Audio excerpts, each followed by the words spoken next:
स्वामी जी, आप तो पूरी दुनिया को योग सिखा चुके हैं, बॉलीवुड से लेकर हॉलीवुड तक और कई बड़ी ऐसी मल्टीनेशनल कंपनीज हैं जिनको आपने शीर्षासन करा दिया है। और अब तो आप मैडम तुसाद भी पहुंच गए हैं, तो इसीलिए हमने इस सेशन का नाम रखा है ग्लोबल स्वामी, ठीक है? अब योग और आयुर्वेद स्वदेशी और भारत का सनातन धर्म और हमारी ऋषियों की जो सनातन विरासत है, विकास तो हमारा ग्लोबल हो ही रहा है। सनातन की विरासत के साथ विकास, जिसको मैं कहता हूं संस्कृति मूलक समृद्धि, निवृत्ति मूलक प्रवृत्ति और पुरुषार्थ मूलक हमारा ये परमार्थ। और जिस तरह से भारत पूरे विश्व का न केवल राजनीतिक दृष्टि से आज विश्व के सबसे बड़े पॉपुलर नेता हमारे आदरणीय नरेंद्र मोदी जी हैं। राजनीतिक दृष्टि से यदि नेतृत्व की दृष्टि से गिनाया जाए तो भारत आज विश्व का नेतृत्व इस रूप में कर रहा है कि सबसे लोकप्रिय हमारे नेता हैं।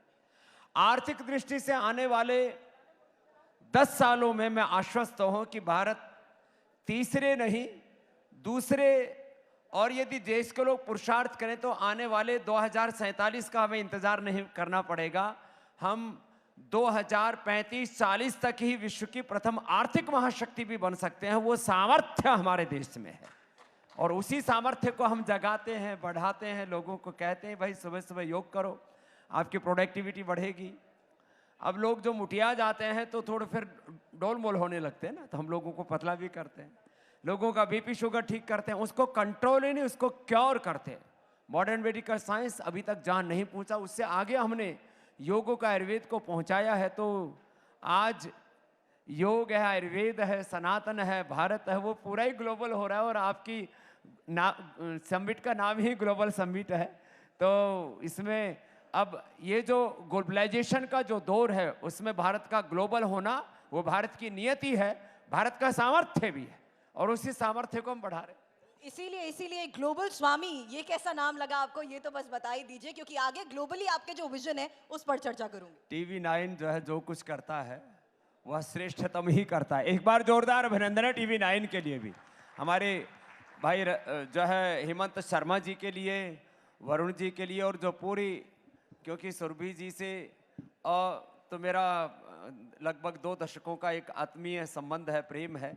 और प्रतिमा भी, एक तो वो प्रतिमाएं हैं जो चलती फिरती नहीं है, लेकिन ये चलती फिरती प्रतिमा है और हमें ऐसे प्रतिमान घड़ने हैं, ऐसे काम करने हैं। भारत में माना कि कुछ लोग प्रमाद भी करते हैं, अलग बात है कि उसके ऊपर अलग प्रकार की टिप्पणियां राजनीतिक दृष्टि से हो जाती हैं, क्योंकि धर्म की, अध्यात्म की, सनातन की जो राजनीतिक व्याख्या है, जो इससे थोड़ी देर पहले भी हो रही थी और बाद में भी होगी, वो अलग होती है लेकिन देश में कुछ लोग प्रमाद भी करते हैं। माना कुछ लोग देश में नशा और अति नशा भी करते हैं, कुछ लोग जो है ड्रग एडिक्ट भी हैं। माना कि कुछ लोग बहुत डिस्ट्रैक्टिव हैं, कुछ लोग डिप्रेशन में हैं, अलग अलग तरह की चीजें हैं। कुछ लोग अभी बुजुर्ग हो चुके हैं, बेबस हैं, असहाय हैं, लाचार हैं, उनकी अभी सेवा भी करनी, कुछ बच्चे भी हैं। लेकिन 100 करोड़ से ज्यादा इस देश के अंदर वर्किंग हैंड्स हैं। यदि वो पतंजलि की तरह सृजन करें, आज मैं आपके सामने बैठा हूं, 35 साल पहले जब हरिद्वार में गया था मेरे पास 1 रुपए भी नहीं था, जिसको गांव की भाषा में बोलते हैं, फूटी कौड़ी नहीं थी। हमने शून्य से सृजन किया और आज प्रथम 1 लाख करोड़ और उसके बाद में 5 लाख करोड़ का सामर्थ्य, साम्राज्य, सेवा के लिए, ये सारा अर्थ परमार्थ के लिए, प्रॉस्पेरिटी फॉर चैरिटी का यदि किसी ने प्रतिमान घड़ा तो वो भी पतंजलि। बहुत लोगों को दिखता है अरे बाबा के पास तो बहुत ऐश्वर्य है, क्या बाबा के पास एम्पायर है, ये बाबा का एम्पायर नहीं। इसी एम्पायर को लेकर कुछ फैक्ट्स सामने रखूंगी, लेकिन उससे पहले, क्योंकि हमने ग्लोबल स्वामी कहा है और आप ग्लोबल इंस्पिरेशन बन चुके हैं, आज कुछ निजी सवाल आपसे करना चाहूंगी इस लिहाज से, क्योंकि जहां से आपने शुरुआत की है वो है सैयद अलीपुर गांव। गवर्नमेंट स्कूल में आप पढ़े हैं, गुरुकुल में आप पढ़े हैं, तो वो जो संकट, संघर्ष और आज जिस हम ग्लोबल स्वामी से बात कर रहे हैं, ये जो बदलाव आपने देखे हैं समय के लिहाज से और जो संघर्ष आपका रहा है, उसे साझा करिए। देखिए, मैं पूरी दुनिया पर जब एक नज़र डालता हूँ चाहे वो वर्ल्ड के टॉप कॉरपोरेट्स हों, चाहे वर्ल्ड के टॉप साइंटिस्ट हों, वर्ल्ड के टॉप पॉलिटिशियंस हों, विधायिका, कार्यपालिका, न्यायपालिका, मीडिया से लेकर के कृषि, अनुसंधान, शिक्षा, चिकित्सा से लेकर के धर्म अध्यात्म के क्षेत्र में नितांत अभावों और संघर्षों में जो लोग पले, करीब करीब 99% पूरी दुनिया में उन्हीं का आज वर्चस्व है।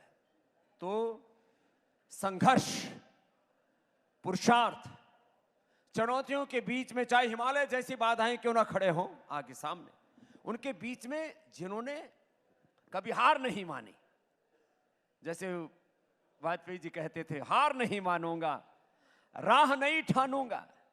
तो ऐसे हम चरे बेती सबको इस संकल्प से जुड़ना होगा। और मैं तो एक ही, ये सच है कि मैंने कभी नहीं सोचा था कि इस देश में करोड़ों लोग मुझसे इतना प्यार करेंगे। अभी मैंने टीवी 9 का उदाहरण दिया, कुछ दिन पहले टीवी 9 जो है वो उसका उदय हुआ था और 20-25 साल से अखाड़े में अखाड़ची जमे हुए थे। आपने एक नया प्रतिमान गढ़ा। ऐसे ही जिस धर्म के क्षेत्र में, अध्यात्म के क्षेत्र में, योग के क्षेत्र में हम आए तो वहां तो बड़े बड़े पहले से ही शंकराचार्य बड़े बड़े धुरंधर थे और हमको लोग धक्का मार के साइड में कर दिया करते, क्योंकि वैसे भी बोले मंदिर का पेट और बाबा का गेट दूर से ही दिखता है। ऐसी हालात थी और ऐसे परिवेश में हम ने आकर के यहाँ अपने सेवाएं शुरू की। आज मेन स्ट्रीम मीडिया के अलावा सोशल मीडिया में 1.25 करोड़ से के करीब लोग मुझे फेसबुक पर फॉलो करते हैं, 1 करोड़ से ज्यादा लोग मुझे यूट्यूब पर फॉलो करते हैं। 800 करोड़ से ज्यादा बार मेरे वीडियोस को देखा गया, 800 करोड़ से ज्यादा बार। नहीं तो बाबाओं को, अरे बोले बाबा है छोड़ो ना, पढ़ा रहने दो ना। अब कहते हैं अरे बाबा है जरा देखो ना क्या बोल रहे हैं। तो ये चीज करने के लिए यदि मैं पहले बच्चा था तब 5 बजे उठता था, गुरुकुल में गया तब 4 बजे उठता था, तो आज मैं 3 बजे उठता हूं। आज भी 3 बजे का उठा हुआ यहां पर पहुंचा हूं और रोज रात को 10 बजे तक 18 से 20 घंटे मेरी रोज की दिनचर्या है कि मैं भारत माता की सेवा, उसी को अपना धर्म समझता हूं। मैं समझता हूं ये बात यदि पूरे देश में आ जाए। आप जब अपने फॉलोअर्स की बात कर रहे हैं ना, तो मुझे पूरा यकीन है आपके कुछ फॉलोअर्स यहाँ पर भी हैं जो आपके वीडियोस देखते हैं, आपको फॉलो करते हैं, आपका योगा सीखना चाहते हैं, क्योंकि कई क्षेत्रों में उनकी मदद हुई है। लेकिन बात जब हम पतंजलि के प्रोडक्ट्स की करते हैं तो हम देसी घी तक तो ठीक था, फिर देसी परिधान पर भी आ गए, डेयरी प्रोडक्ट्स तक ठीक था, फिर उसके बाद हमने देखा ब्यूटी प्रोडक्ट्स भी आ गए। कुछ छोड़ा है बाबा रामदेव? नहीं, देखो लक्ष्य क्या है आपका? लक्ष्य है ये भारत विश्व की राजनीतिक महाशक्ति बने, आर्थिक महाशक्ति बने। हम कब तक पराधीनताओं की बेड़ियों में, जंजीरों में जकड़े रहेंगे? देखो 15 अगस्त 1947 को देश राजनीतिक दृष्टि से आजाद हुआ और अब तो इसके पूरे प्रूफ आपको सोशल मीडिया में भी मिल जाएंगे। कोई नेट के ऊपर सर्च करेगा तो एक ईस्ट इंडिया कंपनी से लेकर के ब्रिटिशर्स ने ही करीब 1,000 लाख करोड़ रुपए की लूट की इस देश में, आर्थिक दृष्टि से जो मुगलों ने लूटा और तबाह किया देश को, और आर्थिक से ज्यादा सांस्कृतिक वैचारिक दृष्टि से जो देश का नुकसान पहुंचाया। जिन मुगलों को हम महान कहते हैं, बाबर, अकबर को बड़े पोलाइट तरीके से लोग पेश करते हैं, लेकिन वो भी बड़ा शातिर था। बाबर हो या अकबर हो, औरंगजेब हो या बहादुर शाह जफर, खैर वो तो बहुत ही कायर कमजोर बुज़दिल निकला, भाग करके रंगून चला गया, भेज दिया गया, जो भी था। बाबर से लेकर के, अकबर से लेकर के औरंगजेब तक आप देखिए जरा, हजारों हजारों देश की माँ बहन बेटियों को हरमों में रखा करते थे जी। है उन हरामखोर मुगलों को बहुत से लोग अपना आइडियल मानते हैं। तो मैं समझता हूं इस देश के अंदर हमें आइडियल मानना चाहिए भगवान राम को, भगवान कृष्ण को, हनुमान को, शिव को, गौतम कणाद, जैमिनी, पाणिनि, पतंजलि को, भगवान बुद्ध को, महावीर को, और अपने पूर्वजों को आदर्श मान करके उन पूर्वजों की तरह हमें पुरुषार्थ करके ना, वो प्रतिभान घड़ करके देश के लिए योगदान देना चाहिए। और मैं उसको दे रहा हूं और ये कह रहा हूं कि मैं एक सन्यासी होकर के जिसको कुछ नहीं चाहिए वो इतना कर रहा हूं, तो भाई आपके तो बाल बच्चे भी, आने वाली पीढ़ियां भी है, आप कुछ करोगे तो आपके कुलवंश का गौरव बढ़ेगा, आपका यश बढ़ेगा। और हम यदि जीवन में कुछ ना करें, ऐसे खाना पीना सोना, कुछ बच्चे पैदा करना और फिर मर जाना, सब कुछ जिंदगी इतना इतनी नहीं अच्छा है। किया जा रहा है तो वो सवालों के घेरे में क्यों आ गया? चलिए रामनीति की भी बात मैं आपसे थोड़ी देर में कर लूंगी, लेकिन उससे पहले एक सवाल, क्योंकि जिस तरीके से आपने कहा कि अब बाबा को सब सुनना चाहते हैं, आरोप आप पे लग गए। विपक्ष ने साफ तौर पर कह दिया कि पहले तो सिर्फ योग शिविर लगाते थे, लेकिन अब सिर्फ योग शिविर नहीं लगाते हैं, और ये मौजूदा सरकार की वजह से ऐसा क्या संभव हो पाया? ऐसा सवाल उठ जाता है। अजय बताओ, सुरभि जी, आप पत्रकार लोग बड़े खोजी होते हो। हमने कोई 1 रुपए का फायदा इस सत्ता से लिया हो? आपका कार्यक्रम का नाम ही सत्ता है। अब आपने थोड़ा उसको और जो है ग्लैमराइज कर दिया है। सत्ता से हमने 1 रुपए का फायदा नहीं लिया। न पद्मश्री, न पद्म भूषण, न पद्म विभूषण, न भारत रत्न। मैं क्योंकि मानता हूं जो भारत में पैदा हुआ, हर एक देश की मिट्टी का यहां पर जो पैदा वो भारत रत्न है, जन्म से हम भारत रत्न है। हमने ना सत्ता से कोई सम्मान लिया, न सत्ता से कोई प्रोजेक्ट लिया, न सत्ता से कोई फेवर लिया। लेकिन मैं इतना तो ये तो मानता हूं कि ये सत्ता धर्म विरोधी नहीं है, ये सत्ता राष्ट्र विरोधी नहीं है, योग आयुर्वेद की विरोधी नहीं है। तो ऐसी सत्ता होनी चाहिए देश में। तो आपकी नजर में यही इतिहास में भी झलकता है, इसलिए आप कह रहे हैं कि अकबर का गुणगान होता?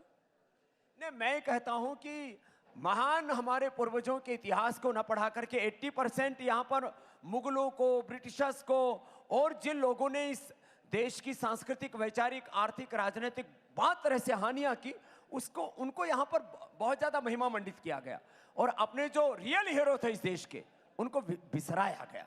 तो वापस इस देश को, अपने अतीत के गौरव को अपने साथ में लेकर के वर्तमान में प्रचंड पुरुषार्थ करते हुए भारत को एक स्वर्ण युग की ओर ले जाना है। अब वो गवर्नमेंट जो है उसको विकसित भारत का नाम देती है, वो उनका एक राजनीतिक एक लक्ष्य हो सकता है, लेकिन हर भारतीय का ये लक्ष्य होना चाहिए। कोई एक सत्ता देश को कहीं नहीं ले जा सकती। समाज, राष्ट्र का जो नागरिक है वो देश की असली ताकत होता है, और मैं उस नागरिक के अंदर भारत का भविष्य देखता हूं। चलिए, सत्ता की सरगर्मी के बीच किस तरीके से विपक्ष को और नेताओं को योग करना चाहिए अपना स्ट्रेस कम करने के लिए, उस पर भी बात करूंगी। लेकिन उससे पहले, राम मंदिर आप भी गए, कैसा लगा आपको? 550 साल बाद राम लौट आए हैं, अब राम राज्य कैसा लगा? देखिए, राम मंदिर में प्राण प्रतिष्ठा वह भारत की एक सांस्कृतिक, धार्मिक, आध्यात्मिक आजादी का एक महापर्व था। और राम मंदिर में प्राण प्रतिष्ठा के बाद ये जो राष्ट्र मंदिर का निर्माण है, व्यक्ति निर्माण से, क्षेत्र निर्माण से, समाज निर्माण से राष्ट्र निर्माण, एक नए युग के निर्माण की ओर हम आगे बढ़ते हैं। भारत की यात्रा जो है वो एक व्यक्ति, किसी एक समाज, एक राजनीतिक सीमाओं में नहीं बनती है।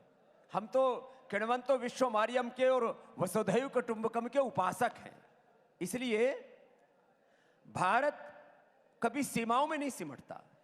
और यदि आप अखंड भारत को देखते हैं या आर्यवर्त को देखते हैं, तो वो तो पूरे विश्व का नेतृत्व करने वाला भारत है। एतद्देश प्रसूत से सखा सादग्र जन्मनः स्वम स्वम चरित्रम शिक्षरम पृथिव्याम सर्वमानवा। तो मैंने राम मंदिर में प्राण प्रतिष्ठा के उस अवसर पर सौभाग्य था, मैं वहीं सामने था। भगवान का जो मंदिर का जो मुख्य द्वार है उसके सामने बैठे हुए थे हम, पूज्य मुरारी बापू और हमारे सभी महान संत। तो वह भारत का एक अविस्मरणीय, ऐतिहासिक और बहुत ही भावुकता भरा क्षण था।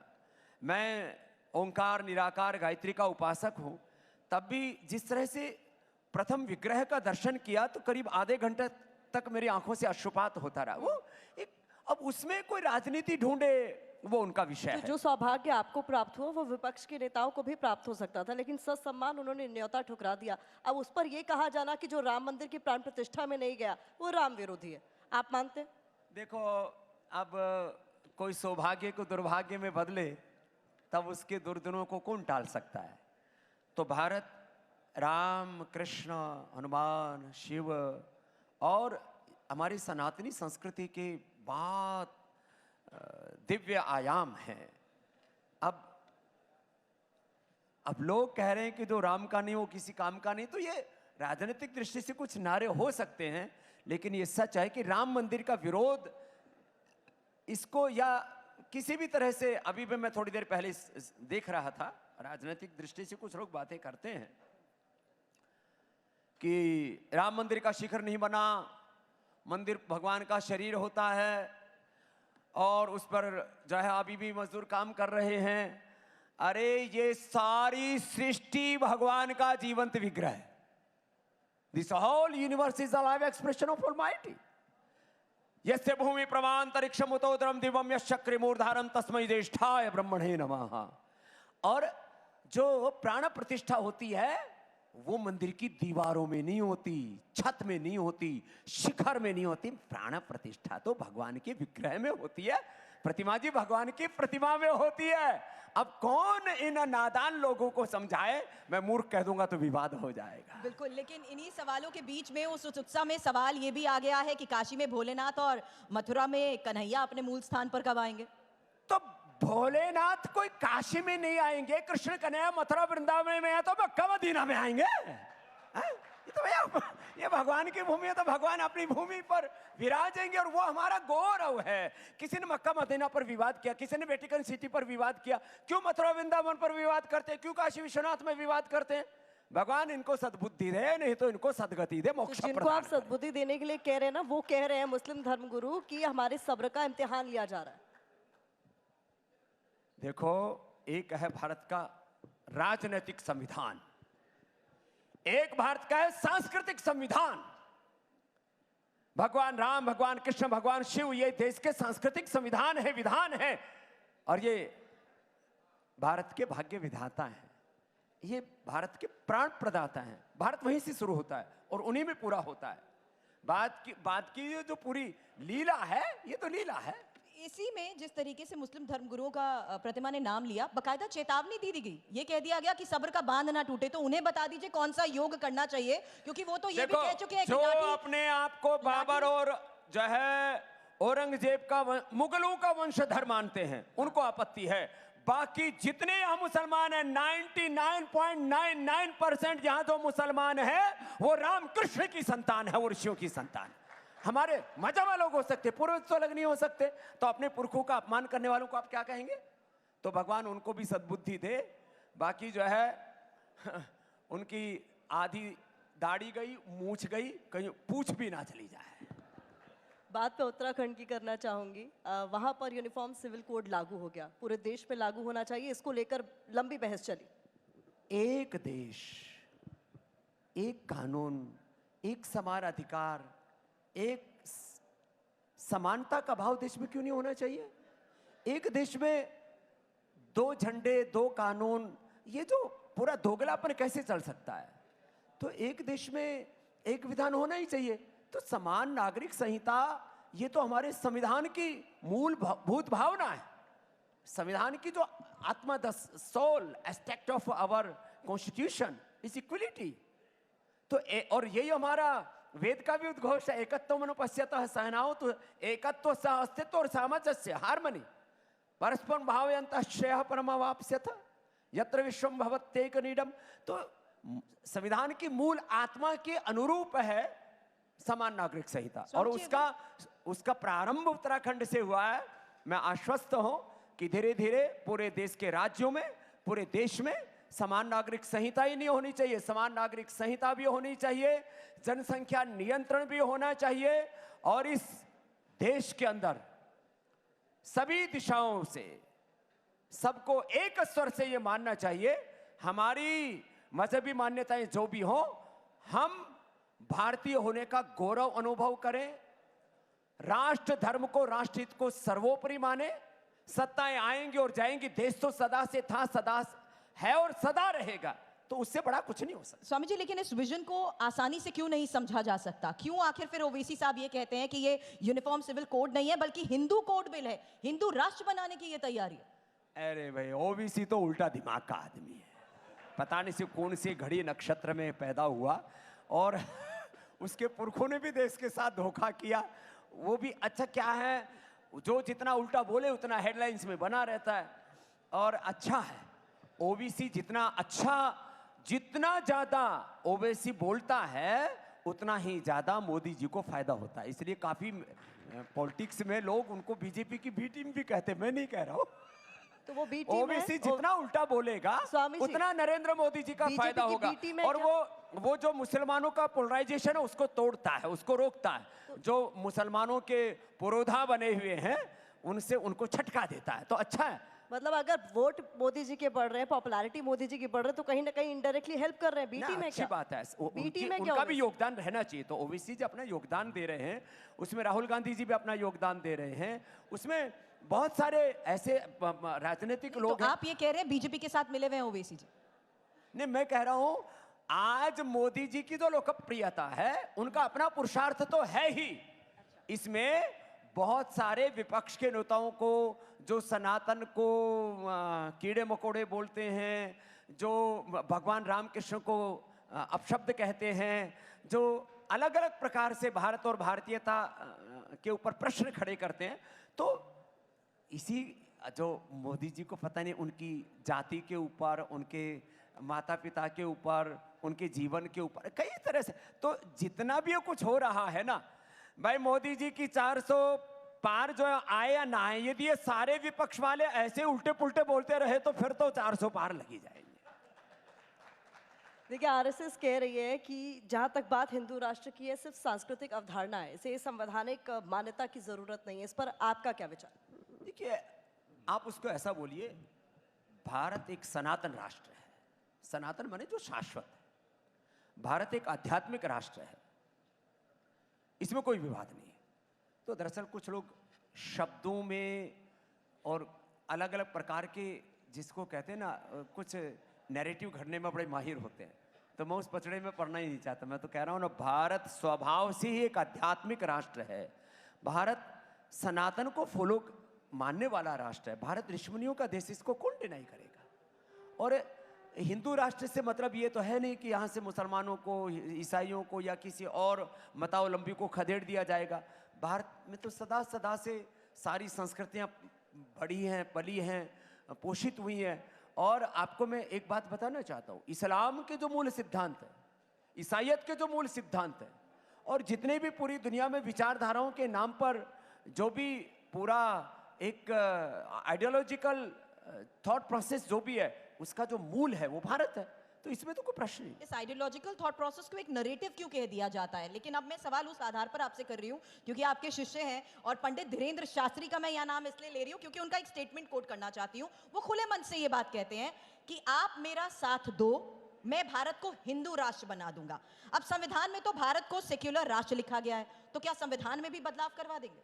नहीं, देखिए ऐसा है, उत्साह में बातें कहना अलग बात होती है, वो उत्साह सभी में को होना ही चाहिए। भारत एक पंथ निरपेक्ष राष्ट्र है। जो ये धर्मनिरपेक्ष शब्द बोलते हैं ना, वो बड़े अविवेकी लोग हैं। कभी धर्म, अब जैसे ये माइक है, मैं इससे बोल रहा हूँ, ये धर्म है। अग्नि है, उसमें उष्णता है, उसका धर्म है। जल में शीतलता, उसका धर्म है। आप जो है खबरें पहुंचाते हैं देश तक, वह आपका पत्रकारिता धर्म है। कोई धर्मनिरपेक्ष कैसे हो सकता है? जो अपने आप को धर्मनिरपेक्ष कहता है, उससे ज्यादा मूर्ख, अविवेकी और जिसको कहते हैं एकदम दिवालिया व्यक्ति कोई नहीं हो सकता। तो इसलिए भारत एक पंथ निरपेक्ष राष्ट्र है, और इसकी जो आत्मा है वो सनातन है, और इसका जो शरीर है वो सारे पंथ निरपेक्षता है। उसमें सारे मत, पंथ, संप्रदाय, विचारधाराएं, सब आइडियोलॉजिकल थॉट प्रोसेस हैं। लेकिन कुछ लोग यहां पर रिलीजियस टेररिस्ट हैं, बौद्धिक आतंकवादी, मजहबी आतंकवादी, राजनीतिक आतंकवादी। ये जो रिलीजियस टेररिस्ट हैं, ये जो पॉलिटिकल टेररिस्ट हैं, ये जो इंटेलेक्चुअल टेररिस्ट हैं, और कौन है? मैंने उनको कई बार तो बड़ा हमको भी लोग रगड़ते हैं। मैंने ये मजहबी माफिया, राजनीतिक माफिया, शिक्षा माफिया, चिकित्सा mafia, drug mafia, medical mafia कह दिया, तो एक दिन तो हेमंत जी ने एक पूरी पंचायत लगा दी डॉक्टरों की, और उसमें कई को मुझे धमकाना पड़ा। मैंने कहा चुप हो जा, फालतू की बकवास कर रहा है। तो ये सब लफड़े चलते रहते हैं। देश बहुत बड़ा है। चलिए, विवादों की बहुत बात हो गई, लेकिन मैं चाहूंगी अब आप एक राज खोल दें। मैं नाम नहीं लूंगी, लेकिन आप समझ जाएंगे मैं किसकी ओर इशारा कर रही हूँ। बिहार के एक नेता है, कहा जा रहा है कि वो आपके शिविर में पहुंच जाते हैं। सोशल मीडिया पर दरअसल एक पोस्ट वायरल है क्योंकि वो पलटी बहुत मारते हैं और वो 360 डिग्री घूमने लग गए हैं। देखो, हमने नीतीश जी को, लालू जी को, तेजस्वी जी को, सबको योग सिखाया। जब सबको योग करना चाहिए कि नहीं करना चाहिए? अरे भाई, पक्षों विपक्षों थोड़ा बोलो तो से, कोई टेक्निकल प्रॉब्लम है क्या? आप लोग तो ऐसे बैठे हुए, मैंने सुना है कुछ लोग थोड़ा सा कुछ उनके पास रुतबा आ जाए ना तो रिएक्शन देना भी बंद कर देते हैं। सबको योग करना चाहिए कि नहीं करना चाहिए? भाई इतनी सी बात है, तो इसमें पक्ष हो नहीं तो विपक्ष आपने हो, नीतीश जी को कौन निष्पक्ष सा हो ऐसा करके योग मैं बोल सिखा रहा दिया हूं। कि वो 360 डिग्री घूम गए? देखो, घूमना तो और घुमाना तो ऐसे ही चाहिए। देखो, अब वो कैसे घूमते हैं उनका उनसे पूछो, हम तो ऐसे घुमाते हैं। देखो,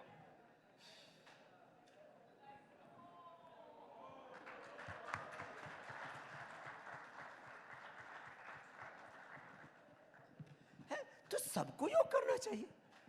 और मैं आपको बोलता हूं, जो है वो लालू जी भी योग तो करते थे, बीच बीच में थोड़ा उल्टा करना शुरू कर दिया, तो फिर थोड़ा सा जो है, अब ये तो करना ही चाहिए ना।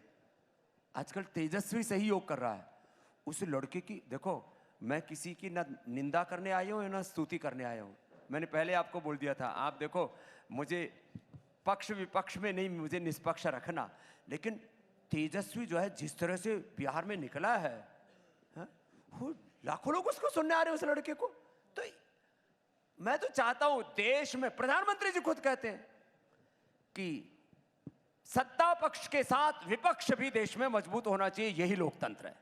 यात्रा पर तो एक और नेता निकले हैं, राहुल गांधी। उनकी फिटनेस कैसी लगी आपको? राहुल गांधी जी की फिजिकल फिटनेस बहुत अच्छी है। पॉलिटिकल फिटनेस के लिए प्रयत्न कर रहे हैं और प्रयत्न करने का सबको अधिकार है। हालांकि मार्शल आर्ट भी सीख चुके हैं, योग, फिटनेस राहुल गांधी की भी है। हालांकि क्या उनके लिए कोई आप लोगों राजयोग ने है? उनके लिए कोई राजयोग है क्या? उनको ऐसा अपने कौन घर सा योग राहुल आमंत्रित गांधी नहीं को किया। करना है? देखो, ये भी आपने पक्षपात किया। शायद यात्रा में सिखा होंगे दीजिए इसलिए ना। अब आप और मेरे यात्रा सामने में है हैं तो इसलिए। मार्शल आर्ट वो सीख चुके हैं और फिटनेस के बलबूते जिस तरीके से यात्रा पर वो निकले हैं, अब बाबा जी की भी अगर मार्शल आर्ट हमें यहाँ देखने को मिल जाए तो मुझे लगता है कुछ राहुल भी इससे देखो, सीख अभी लेंगे। मार्शल आर्ट भी दिखाऊंगा आपको। राहुल गांधी जी ने जो पहली यात्रा की दक्षिण से और उत्तर की ओर, उसका फायदा हुआ उनको।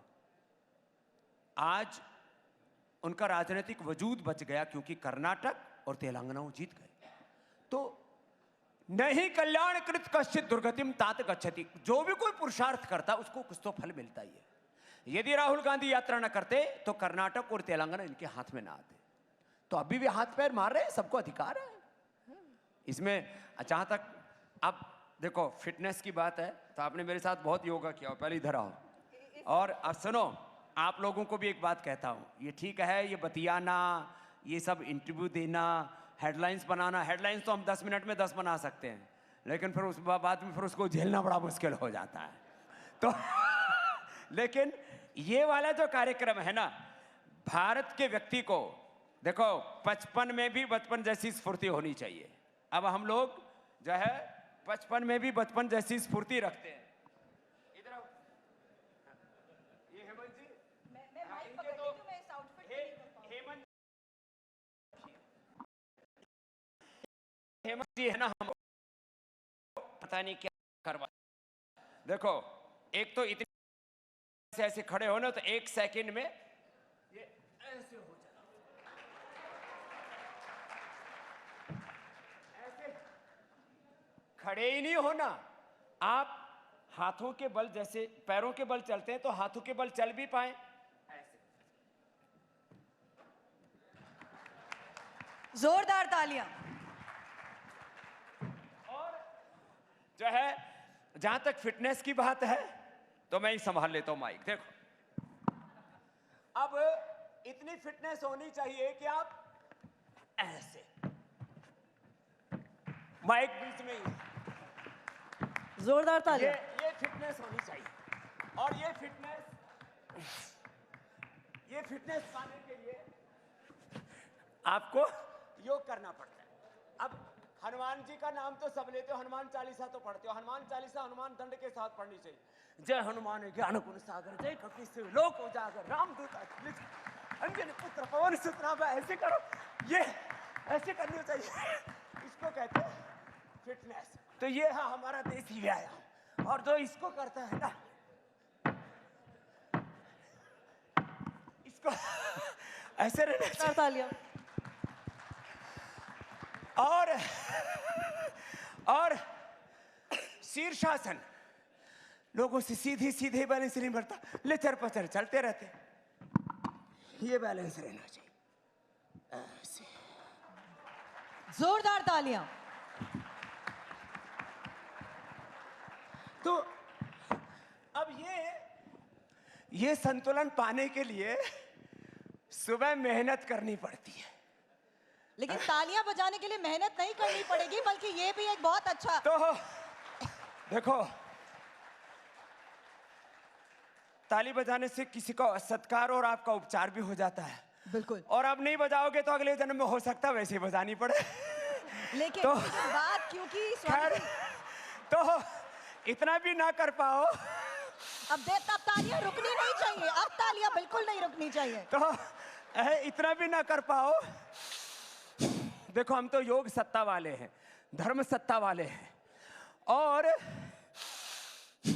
योग शाश्वत है। इसी सत्ता सम्मेलन में राहुल गांधी का भी तो ये सवाल भस्त्री पूछिए, का वो अपने शिविर में बस बुलाएंगे क्या आधा उन्हें? मिनट, मेरा मेन जॉब तो करने दो।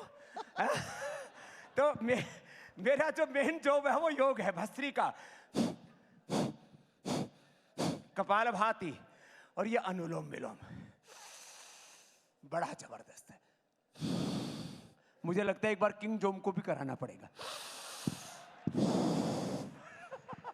पुतिन को तो करवाऊंगा नहीं, फिर तो नहीं तो हेमंत जी, अभी पुतिन को नहीं कराना, नहीं तो फिर आपका शाम का शो कैसे चलेगा?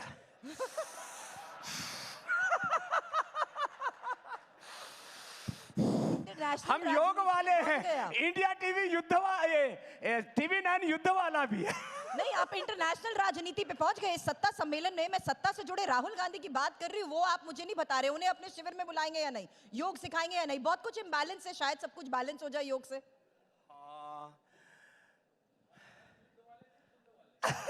युद्ध वाले भी हैं, योग वाले भी हैं, बुद्ध वाले हैं, आप शुद्ध भी हैं, बुद्ध भी हैं, शुद्ध भी हैं। देखो, मैं इसलिए कह रहा हूं, देखो जैसे सभी चीजों में एक संतुलन बना के चलता है इंडिया टीवी। और क्या करूं, दिमाग में पुराना वायरस आ गया।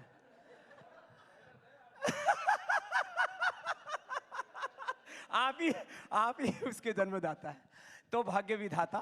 तो मैं आपसे बात कह रहा था, एक संतुलन, समाचार हो, युद्ध हो, शुद्ध हो, बुद्ध हो, योग हो, सत्ता हो, धर्म सत्ता हो, राज सत्ता हो, ये तो एक हमारा जीवन। योग भी क्या कहता है? समत्वते योगः कर्मसु कौशलम। योग जो है हमें संतुलन ही सिखाता है, इसलिए जीवन में संतुलन बना रहना चाहिए। हमारे आहार में, विचार में, वाणी में, व्यवहार में, स्वभाव में, संबंधों में, आचरण में, जहां भी हम हो, हमने बैलेंस खो दिया तो उल्टा पुल्टा हो जाएगा। ये बैलेंस जो आपने बनाया है ना, इसीलिए मैं आज ये भी कहना चाहती हूँ कि मैं बात कर रही हूँ इस वक्त 1 लाख करोड़ मार्केट कैप वाले बाबा से। ऐसे बाबा जिनके साथ फॉरेन इन्वेस्टर्स हैं, इंटरनेशनल टॉप इन्वेस्टर्स आपके साथ हैं। तो ग्लोबल स्वामी जी, ये जो संतुलन आपने बना रखा है, जरा ये भी बता दीजिए कि किस विजन के साथ अब आप आगे बढ़ रहे हैं, और उसमें शिक्षा की आजादी का थोड़ी देर पहले आपने मेरे सामने जिक्र किया। हाँ, ये भी मैं कहना चाहूंगा। अभी 1 लाख करोड़ से आगे 5 लाख करोड़ का हमारा लक्ष्य है। कितना? 5 लाख करोड़। और ये हम करेंगे, और आप देखेंगे विद इन 5 इयर्स। और लक्ष्य क्या है? 1 लाख से ज्यादा क्षमता वाला आवासीय गुरुकुल बनाना, विश्वविद्यालय बनाना। 15 अगस्त 1947 को राजनीतिक आजादी तो मिल गई, लेकिन 1835 में जो मैकाले इंडियन एजुकेशन एक्ट के नाम पर जो शिक्षा की गुलामी की नींव रख करके गया, उसको हमने चारों तरफ फैला रखा, उसको पूरा पोषण दिया है, पुष्ट किया है। तो हम अभी भारतीय शिक्षा बोर्ड के माध्यम से इस शिक्षा की गुलामी को खत्म करेंगे, चिकित्सा की गुलामी को खत्म करेंगे, और लक्ष्य है हमारा कि यह भारत जो विश्व का नेतृत्व करता रहा है अलग अलग दिशाओं में, तो धर्म में, अध्यात्म में, शिक्षा में, चिकित्सा में, चरित्र में तो कम से कम भारत से पूरी दुनिया सीखे। उस भारत को बनाने के लिए स्वामी रामदेव एक एक पल जीता है, जीता रहेगा, और आने वाले 20-25 वर्षों में सारी दुनिया में सर्वाधिक किसी को फॉलो करने वाले लोग होंगे तो भारत को फॉलो करने वाले लोग होंगे, सनातन धर्म को फॉलो करने वाले क्या लोग। बात है, जोरदार तालियां। इस्लाम या ईसाइयत को नहीं, इस्लाम और ईसाइयत तो अपनी सीमाओं में भी सिकुड़ रहा है वहां पर भी, लेकिन क्योंकि यह सार्वभौमिक और वैज्ञानिक शाश्वत सत्य है सनातन धर्म, अब इसकी जय जयकार होगी और ये सनातन का गौरव काल है। इसलिए मैं तो सभी से कहूंगा, हम सब को मिल करके ऐसा जीवन जीना चाहिए कि हम सब इस सनातन को अपने जीवन में अपना करके ऐसा जिए कि सारी दुनिया हमारे पीछे चलने में गौरव अनुभव करे। जोरदार तालियां बाबा रामदेव के लिए। और जो हमारा अगला सेगमेंट है, आखिरी सेगमेंट है बाबा रामदेव, मुझे पूरा यकीन है कि यहाँ बैठी ऑडियंस भी चाहेगी Baba Ramdev rapid fire questions का आंसर दे। चाहेंगे आप लोग ये सभी? जोरदार तालियां हो जाए एक बार। ये दो कार्ड्स आपके लेफ्ट में हैं, देखिए, इन्हीं को उठा के बस आपने ये जवाब देना, आपको कहना कुछ नहीं है, बोलना नहीं है, बस या यस या इसके बैक yes साइड या पर है no। नो। दूसरी तरफ नो। अच्छा, आप मुझे डिक्टेट करोगे? हम सवाल बस रखेंगे, आपको अच्छा, यस अच्छा। या नो बताना है। चलिए भाई, तो हमको कोई डिक्टेट आज तक कर ना सका, लेकिन आज देखते हैं क्या होता है। चलिए तो पहला सवाल, सीधा सवाल। जवाहरलाल नेहरू दूरदर्शी प्रधानमंत्री थे? सवासन। चलो, हाँ। अरविंद केजरीवाल ईमानदार तालियां नेता नहीं है। रुकनी चाहिए। अगला। अरविंद केजरीवाल ईमानदार नेता। कैमरा पे दिखाइए एक बार जो भी आपका जवाब है, कैमरा अरे पे। कैमरा में तो ऐसे कैमरे मत पर दिखाओ। यस दिख रहा है। मैंने ऐसे किया। यहाँ आपका कार्ड भी पलट मामला रहा है। देखो, मैं तो ऐसे और ऐसे कर रहा हूँ, जब ऐसे करूँ या ऐसे करूँ तब उसको यस नो समझना, बाकी समझना कुछ उलट पुलट आसन हो रहा है। आपका बैलेंस यही नजर आ रहा है बाबा। तो आपको नहीं लगता कि अगर सब कुछ इम्बैलेंस है तो आपको योग सिखा देना चाहिए कि वो कौन सा ऐसा योग करे कि कुछ बैलेंस हो सके? लेकिन अब एक और तीसरा सवाल मैं आपसे कर रही हूँ रैपिड फायर में, जहां तीसरा सवाल है कि भारत से काला धन खत्म हो चुका है? नहीं, अभी काला धन खत्म होने में बहुत आप पुरुषार्थ कैमरे करना पर दिखा पड़ेगा। देखो, काला धन एक प्रोसेस से जनरेट होता है। हम ये कहें कि मोदी जी एक दिन में सारा काला धन खत्म कर देंगे, काला धन तो इसी देश में पैदा होता है। ऐसे सिस्टम, ऐसा प्रोसेस, इस तरह की पूरी एक इकोनॉमिक ट्रांसपेरेंसी मोदी जी लेकर के आए हैं, डिजिटलाइज कर दिया। आज ट्रेसिबिलिटी इतनी तो हो ये गई है। चैलेंज फिर मनमोहन सिंह के सामने भी था, वो कैसे खत्म कर सकते थे? हाँ, तो उनको खामियाजा भुगतना पड़ा, और मोदी जी ने काफी हद तक हमारे पूरे अर्थतंत्र को, राजनीतिक तंत्र को, उसको पारदर्शिता उसमें लेकर के आए हैं। जो भी वो बेनिफिट पास ऑन करते हैं, लाभार्थी करोड़ों की संख्या में इसलिए तो हुए कि उन्होंने उस राजनीतिक भ्रष्टाचार को कम किया, खत्म किया। ठीक है, रैपिड फायर के अगले सवाल के लिए तैयार है आप लोग? जोश इतना कम क्यों है आप लोगों का? काशी मथुरा के लिए आंदोलन होना चाहिए या नहीं?